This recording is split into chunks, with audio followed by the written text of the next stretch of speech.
réussite ou alors le succès, c'est simplement l'accomplissement d'un objectif qu'on s'est fixé et qui nous permet d'être heureux.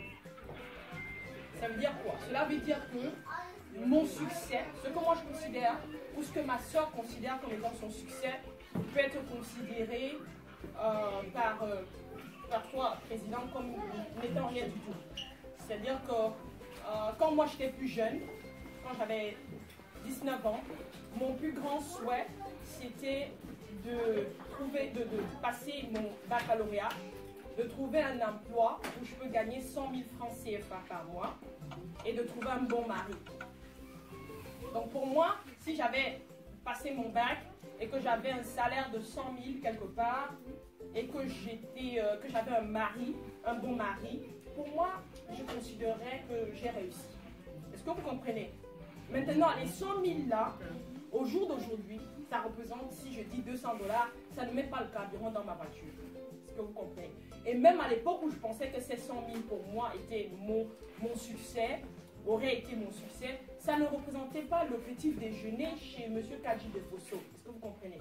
Donc, ce qui est considéré comme le succès pour elle n'est pas forcément considéré comme le succès pour quelqu'un d'autre. C'est pour ça que c'est important déjà de comprendre qu'est-ce que c'est que le succès pour toi.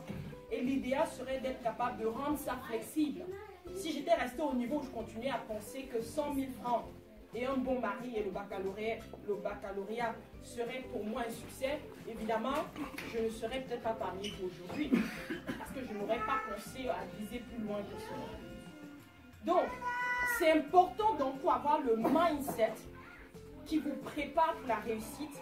La première étape qui est la plus importante, et c'est celle dont je parle dans ma série d'émissions qui va être publiée bientôt sur ma page, sur ma chaîne YouTube.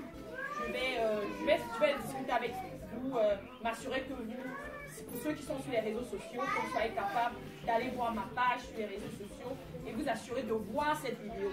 Vous comprendrez que vous avez eu l'avantage d'en entendre parler ici avant les autres. Donc l'étape la plus importante, c'est celle de la prise de conscience de qui on est. C'est très important. Ça a l'air banal. Nous ici, nous savons parfois, comment je vais dire, passer au peigne fin la vie du président. Bienvenue, moi aussi assis. De savoir qui est son épouse, où est-ce qu'il travaille, combien est-ce qu'il gagne par mois, quelles sont ses aptitudes, quelles sont les études qu'il a faites. Nous nous asseyons, nous sommes capables, nous, Camerounais précisément, très forts pour connaître ça. Aujourd'hui, si je vous pose la question de savoir qui est Donald Trump, je suis sûre Hillary Clinton, qui est Samuel Eto'o, je vous assure, nous allons sortir d'ici étant ennemis, parce que chacun d'entre vous aura fait son homework pour savoir qui sont ces personnes. Est-ce que vous comprenez?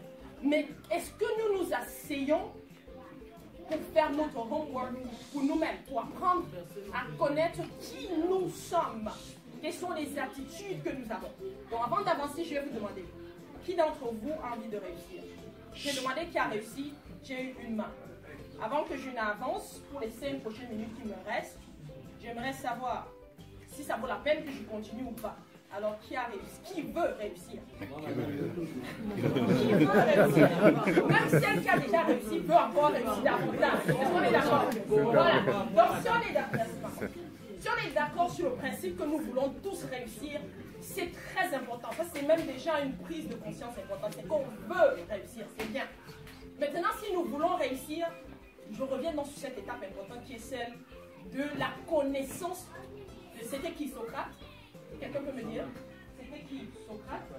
Le connais-toi toi-même. C'est tellement important que tu t'asseyes, que tu te mettes devant ton miroir, que tu t'asseyes dans ta chambre, que tu te mettes à genoux, que tu tu réserves dans le meilleur restaurant de la ville, que tu ailles t'asseoir là-bas pour avoir un dîner en amoureux avec toi-même. Pas avec une petite, pas avec un mec, pas avec qui que ce soit, mais avec toi. Que tu t'asseyes pour dire... Moi, André, qui suis-je?